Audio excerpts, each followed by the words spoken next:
Eames Institute takes over Marin's iconic Birkenstock building. Imagine driving along Highway 101, just north of San Francisco, and spotting a quirky, pointy-roofed building that seems plucked straight out of a mid-century design magazine. For decades, this iconic structure, known to locals as the Birkenstock building, has captured attention. Now it has a new owner with bold plans to transform it into something truly extraordinary. The Eames Institute, an organization dedicated to preserving and celebrating the legacy of design pioneers Ray and Charles Eames, has officially purchased the property.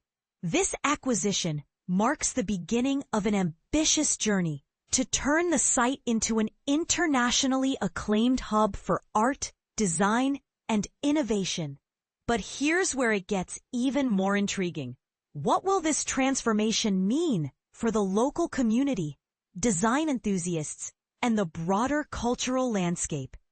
Lisa Demetrios, granddaughter of Ray and Charles Eames and the chief curator of the Eames Institute, expressed her excitement in a recent statement. To share my grandparents' vision with the world is the honor of a lifetime, she said. At the heart of their mission is a celebration of Ray and Charles's relentless curiosity, a trait that drove them to solve problems through creative design solutions. With this expansion, the Institute aims to amplify its impact on the community and beyond, offering programs and experiences that inspire creativity and problem-solving on a much larger scale.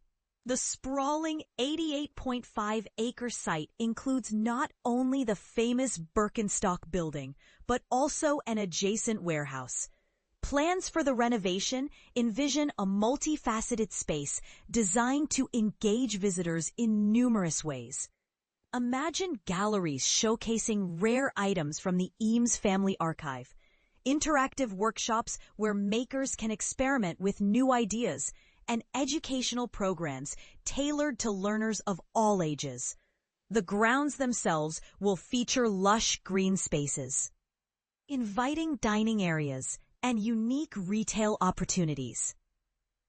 While specific details about the exhibitions and programs remain under wraps, the Institute promises a dynamic blend of art, history, and hands-on learning. And this is the part most people miss. These kinds of spaces don't just preserve history. They create new opportunities for innovation and connection. To bring this vision to life, the Eames Institute has partnered with two renowned architectural firms, Herzog de Meuron, the Swiss studio behind the Tate Modern's stunning renovation in London, and EHDD, a San Francisco-based firm known for its sustainable and forward-thinking designs. Together, they'll reimagine the complex, which was originally crafted by architect John Savage Bowles in the 1960s for publishing giant McGraw-Hill. Bowles, whose work has left a lasting imprint on the Bay Area, also designed landmarks like the Embarcadero Center and Candlestick Park before its demolition. Interestingly, the Birkenstock building itself has had quite the journey. It served as the company's distribution center from 1992 until 2020, with a brief vacancy between 2007 and 2012. This purchase represents another milestone in the Eames Institute's ongoing growth.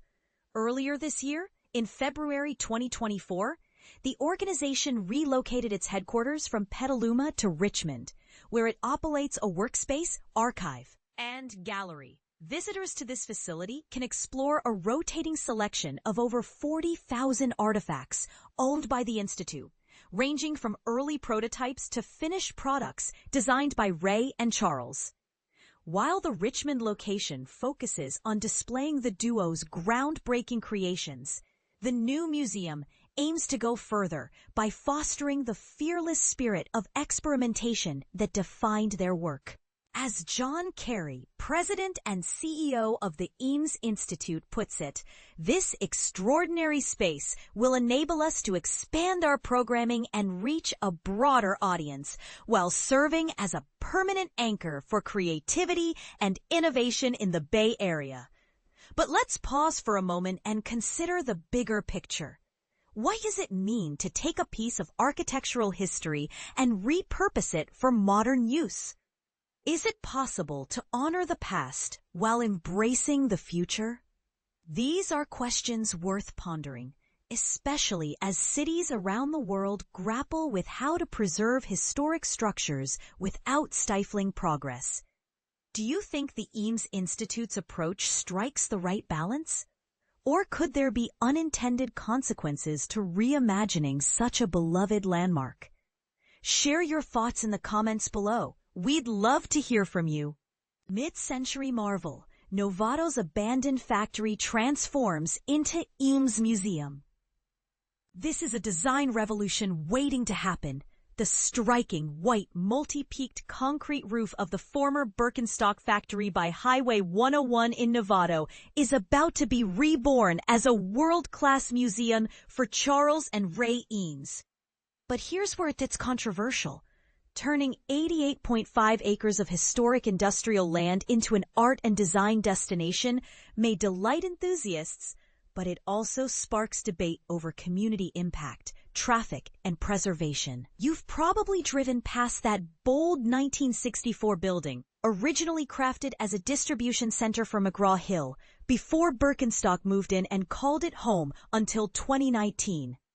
Now, the heirs of Charles and Ray Eames, through the Eames Institute of Infinite Curiosity, co-founded by their granddaughter, Lisa Demetrios, have sealed a reported $36 million deal to acquire the 123,000 square feet of warehouse, plus another 43,000 square feet of office space. This nonprofit venture will also bring the acclaimed Eames archives to the site, currently tucked away in Richmond behind a wait list of over 1,000 people eager for a glimpse.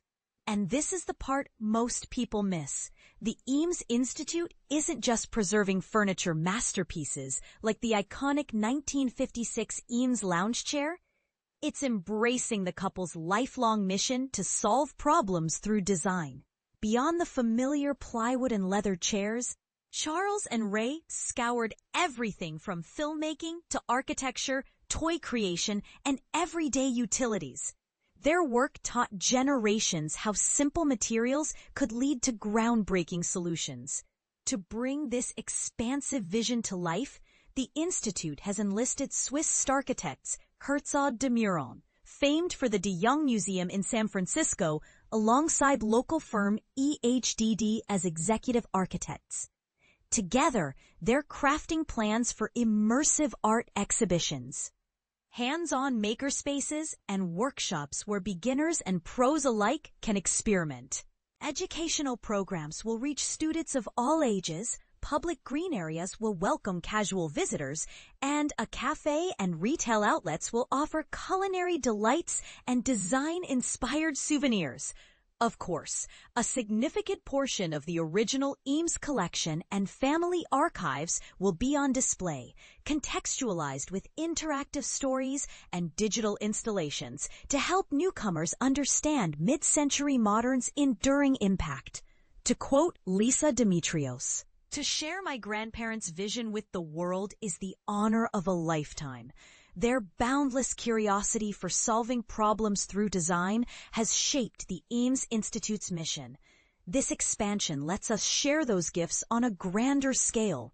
John Carey, President-CEO of the Institute, adds, "Acquiring the Birkenstock campus is a transformational step, the realization of a long-standing dream and our commitment to the North Bay community. This extraordinary space will serve as a permanent anchor for creativity and innovation in the Bay Area. We're deeply grateful for the support that brought us here, and we look forward to collaborating with the city of Novato to bring this project to life." some design historians note that the Eames Institute, founded in 2019 and publicly launched in 2022, operates independently of the Eames Foundation, which preserves the famous Case Study House No. 8 in Los Angeles. Until recently, the Eames House was the primary landmark celebrating the couple's legacy. Now, with the Richmond Archives open since February,